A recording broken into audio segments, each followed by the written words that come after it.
Hello students, Hind institute of commerce में आपका स्वागत है।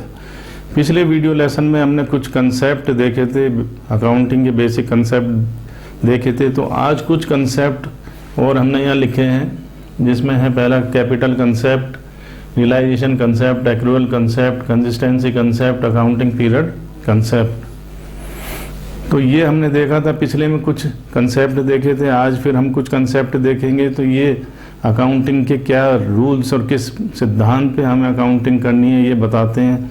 तो आइए इस पे निगाह डालते हैं। सबसे पहले कैपिटल कंसेप्ट।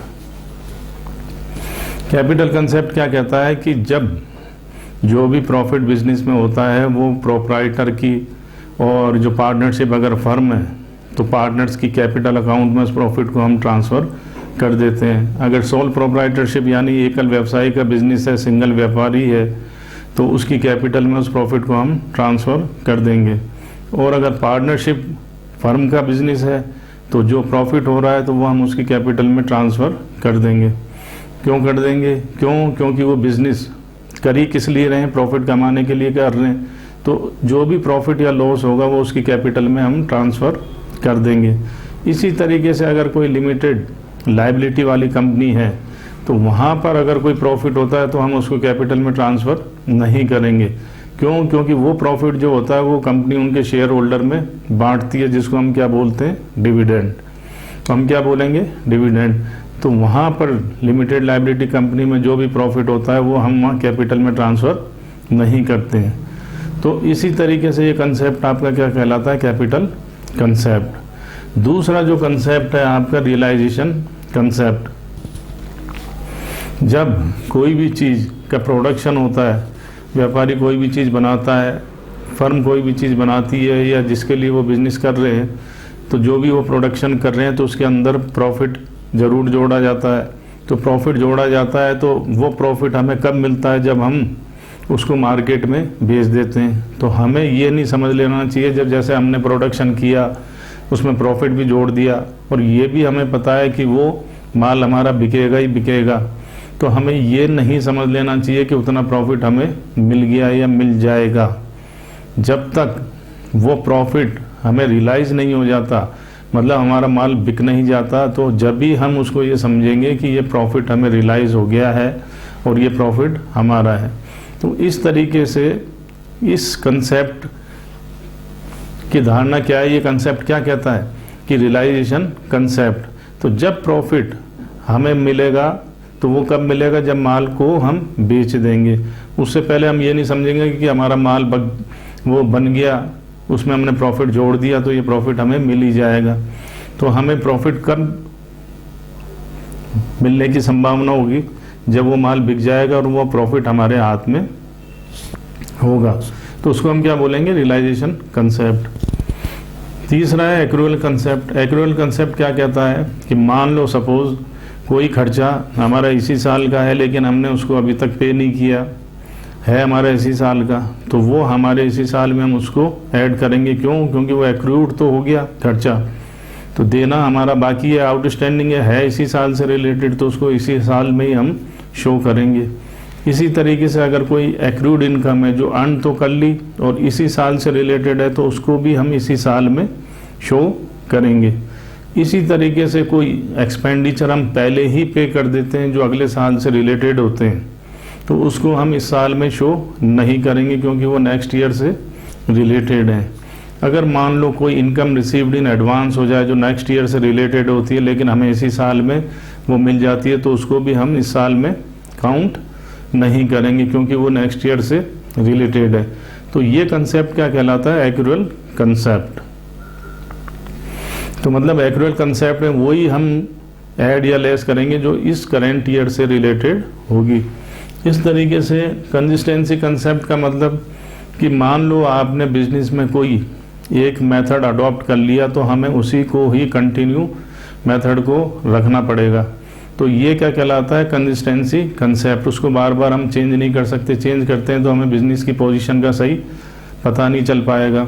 मान लो जैसे हम कोई फिक्स्ड असेट्स के डेप्रिसिएशन निकाल रहे हैं और डेप्रिसिएशन में आपने डिमिनिशिंग मेथड का अगर यूज़ में किया है, बैलेंसिंग मेथड का अगर आपने प्रयोग किया है, तो हम उसको हर बार कौन सा डेप्रिसिएशन लगाने में मेथड काम मिलेंगे, बैलेंसिंग मेथड ही हर बार उसको काम में लेंगे। ये नहीं कि हम फिक्स्ड मेथड को काम में लेने लग जाएं।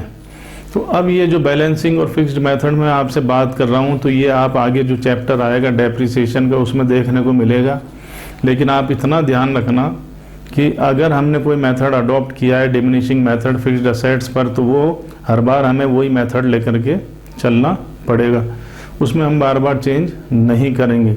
तो ये कंसेप्ट क्या कहलाता है, कंसिस्टेंसी कंसेप्ट कहलाएगा। इसी तरीके से अब हमारा क्या आता है, अकाउंटिंग पीरियड मेथड। अब कई बार व्यापारी ये भी जानना चाहता है कि भाई साल भर में मुझे कितना प्रॉफिट हुआ या लॉस हुआ। तो या तो कोई पीरियड बना दिया जाए, या एक धारणा ये हो कि हमने बिजनेस चालू कर दिया और जब हमारा ख़त्म होगा जब ही हमें पता चले, तो उससे तो हम कोई डिसीजन ले ही नहीं पाएंगे। तो इसलिए क्या किया, एक पीरियड डिसाइड कर दिया गया 12 महीने का कि साल भर हमने क्या काम किया, क्या नहीं किया, कितने ट्रांजैक्शन किए, कितने हमने नहीं किए। हमारा ट्रांजैक्शन जो भी है साल के एंड में, यानी 12 महीने का एक पीरियड बना दिया गया है, उसको हम क्या बोलते हैं, अकाउंटिंग पीरियड। अब वो 12 महीने का जो भी पीरियड है आपका, वो 1 जनवरी से 31 दिसंबर भी हो सकता है, 1 अप्रैल से 31 मार्च भी हो सकता है। अब ये व्यापारी अपने किस हिसाब से रखते हैं, वो दिवाली से दिवाली भी रख सकते हैं। तो जनरली जो पीरियड हमने देखे हैं 1 अप्रैल से 31 मार्च और दूसरा 1 जनवरी से 31 दिसंबर। तो ये हमारा क्या है, अकाउंटिंग पीरियड। तो साल भर में क्या ट्रांजैक्शन हुए, क्या नहीं हुए, तो उसकी एंट्रियां हम इस अकाउंटिंग पीरियड में करते हैं। उस अकाउंटिंग पीरियड के बेस पर हम क्या बनाते हैं, trading and profit and loss account और बैलेंस शीट। तो उसके आधार पर हमें ये पता चलता है कि व्यापार में, बिजनेस में कितना प्रॉफिट हुआ, कितना लॉस हुआ, व्यापार की आर्थिक स्थिति क्या है, और उसके आधार पर ही हम कोई डिसीजन ले सकते हैं। तो हमारा ये क्या कहलाता है, अकाउंटिंग पीरियड। तो इस तरीके से हमने पिछले वीडियो लेसन में कुछ अकाउंटिंग कंसेप्ट देखे थे और कुछ अभी यहाँ देखे हैं। तो इन चैप्टरों, इन कंसेप्टों को आप थोड़ा पढ़ लेना। एक थोड़ी सी नॉलेज होनी ज़रूरी है कि मतलब ये कंसेप्ट क्या कहते हैं, का क्या आधार है, अकाउंटिंग के क्या रूल्स और रेगुलेशन है, ये किस कंसेप्ट को मानते हैं। तो इसकी नॉलेज होना बहुत ज़रूरी है। और फिर भी अगर आपको मान लो ये कोई कंसेप्ट या कोई प्रॉब्लम हो, कोई नहीं समझ में आ रहा हो, तो आप फ़ोन करके या मैसेज में जैसे भी हो कमेंट बॉक्स में लिख करके पूछ सकते हैं। तो मैं उम्मीद करता हूँ कि शायद ये इतने ज़्यादा टिपिकल तो थे नहीं, ये समझ में आ गया होगा कि कंसेप्ट ये क्या है। इसके बाद हम ये देखेंगे कि डबल एंट्री सिस्टम क्या है, वो क्या कहती है, उसके रूल्स क्या हैं, कि डेबिट और क्रेडिट कैसे करते हैं, उसको जनरल में कैसे हम लिखते हैं, और उसके बाद हम ये देखेंगे कि कैसे हम उसकी लेजर बनाते हैं जनरल से, और उसके बाद कैसे हम फाइनल अकाउंट बनाते हैं। तो अब ये बेसिक कंसेप्ट के बाद हम आगे चलेंगे डबल एंट्री सिस्टम पर, कि क्या मतलब होता है डबल एंट्री का, उसके रूल्स क्या कहते हैं, डेबिट क्रेडिट कैसे करते हैं। तो वो हमारा अगला नेक्स्ट टॉपिक होगा, अगले वीडियो लेसन में हम उसी पर बात करेंगे। Thank you.